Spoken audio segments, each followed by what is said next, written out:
Today is June 16th, 2025, and this is Read Through the Bible. Yep, and we're recording this on Sunday night on Father's Day. We are, just after we spoke with both of our fathers. Yep, and they are struggling with their health, but doing well. Mm-hmm. My dad was home alone, and I know many of you listened to him yesterday on the podcast. Right. And also included, for those of you at church, in the Weekly Word, a little video. We've received a lot of people who have seen that video and were encouraged by it as he wrote out a new mission statement for himself. And your dad had like a big accident, ripped up his arm, and had some surgery, and he's doing okay, but he's still got a big bandage on his arm. Right. I think he'll be okay. Okay. And he was at a party in California, right. so at a Father's doing very Day party. well. Yes, it was very fun for him. Okay, so this is Monday, and we're back in Deuteronomy. We're going to read only one chapter today, Deuteronomy chapter 4. This is in the section, the first 4 chapters of Deuteronomy, in which Moses is telling Israel to remember your history, and even here, remember how God has dealt with you almost in this.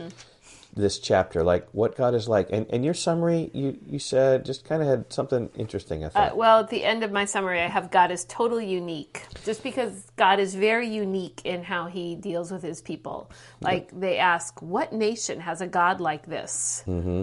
And he's a consuming fire and a jealous God, and he was... And speaks to you out of the fire. And he heard his voice. So just think about just the character, the uniqueness of the God of Israel. Okay, here we go. Verse 1. And now, O Israel, listen to the statutes and the rules that I am teaching you, and do them, that you may live. And go in and take possession of the land that the Lord, the God of your fathers, is giving you. You shall not add to the word that I command you, nor take from it, that you may keep the commandments of the Lord your God that I command you. Your eyes have seen what the Lord did at Baal Peor. For the Lord your God destroyed from among you all the men who followed the Baal of Peor. I think that's with the story of Phinehas. And then they had a battle where they... Yeah, Numbers 25 is what he's referring to back then. Yep. Yeah. Okay, verse 4. But you who held fast to the Lord your God are all alive today. See, I have taught you statutes and rules as the Lord my God commanded me, that you should do them in the land that you are entering to take possession of it. Keep them and do them, for that will be your wisdom and your understanding in the sight of the peoples, who, when they hear all these statutes, will say, surely this nation is a wise and understanding people. For what great nation is there that has a God so near to it as the Lord our God is to us whenever we call upon him?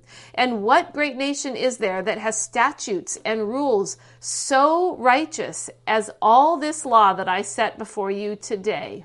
You know, it's interesting. It's so helpful when people are meditating on a verse of Scripture and then sort of maybe share that with you. I remember before we were married, in a guy's dorm at UCLA in Westwood, Craig Petrovich was his name, and he was just meditating on chapter 4, verses 6 and 7. What a great God there was. What great nation has a God so near to us as the Lord our God is to us. And I just remember him just marveling, and just that made a big impact upon me. Enough that you still remember it today. I still remember it. That would have been like 35 years ago.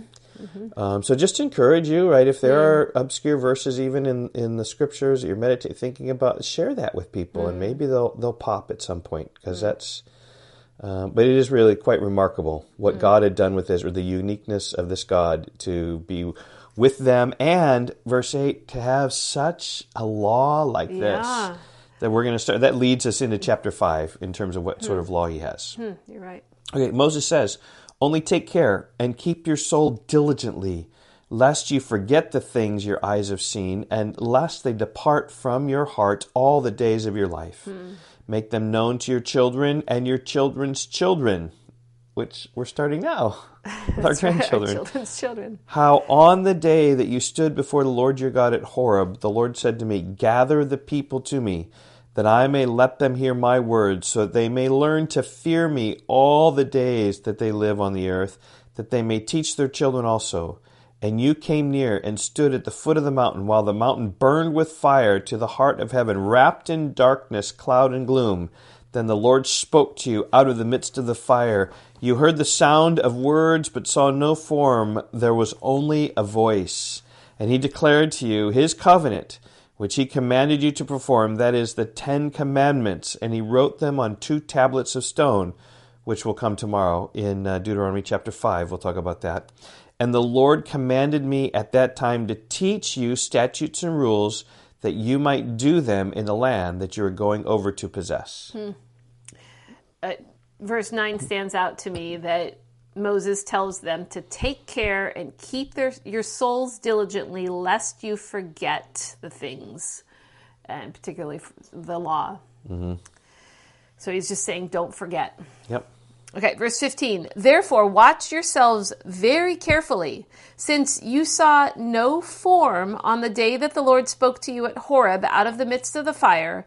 Beware lest you act corruptly by making a carved image for yourselves in the form of any figure, the likeness of male or female, the likeness of any animal that is on the earth, the likeness of any winged bird that flies in the air, the likeness of anything that creeps on the ground, the likeness of any fish that is in the water under the earth. So don't make any idols. Mm-hmm. And beware lest you raise your eyes to heaven, and when you see the sun and the moon and the stars, all the host of heaven, you be drawn away and bow down to them and serve them, things that the Lord your God has allotted to all the people under the whole heaven. In other words, God made them. Yeah, I can't help but to think about when we went to Arunachal Pradesh and saw these sun-worshipping people, like and some of them, people who worship the sun. Yeah, and they had little flags that had little sun, and they really worshiped the sun. And there were several Christians who had converted out of that. It was such an amazing thing. But here they were worshiping the stars. Okay, verse 20. Yeah, Moses is warning them not to. Verse 20, but the Lord has taken you and brought you out of the iron furnace, out of Egypt, to be a people of his own inheritance, as you are to this day.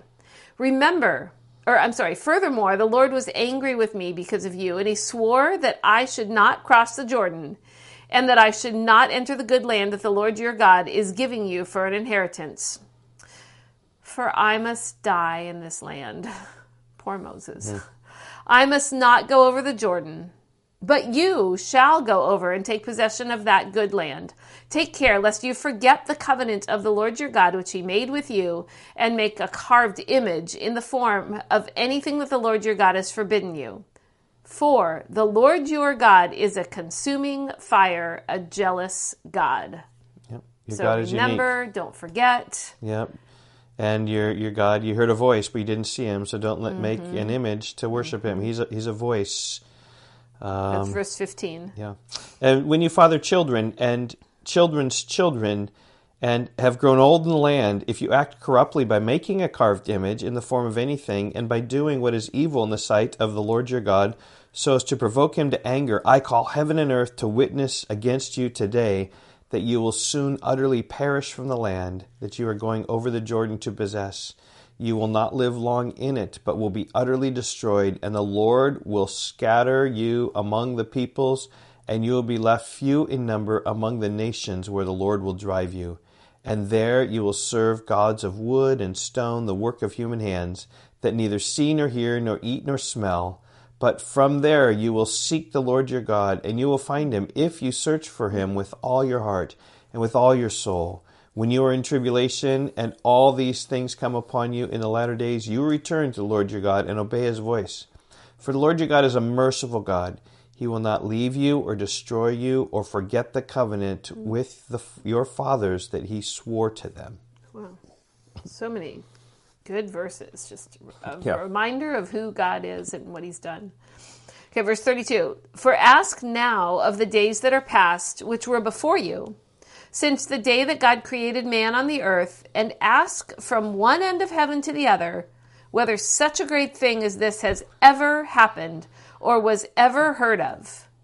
Did any people ever hear the voice of a God speaking out of the midst of the fire as you have heard, and still live? There's uniqueness of God, like you picked out. Yep. Yeah. Or has any God ever attempted to go and take a nation for himself from the midst of another nation? By trials, by signs, by wonders, by war, by a mighty hand and an outstretched arm, and by great deeds of terror, all of which the Lord your God did for you in Egypt before your eyes? To you it was shown that you might know that the Lord is God. There is no other besides him. He is unique. Yes.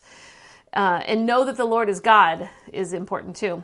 Verse 36, out of heaven he let you hear his voice, that he might discipline you. And on earth he let you see his great fire, and you heard his words out of the midst of the fire.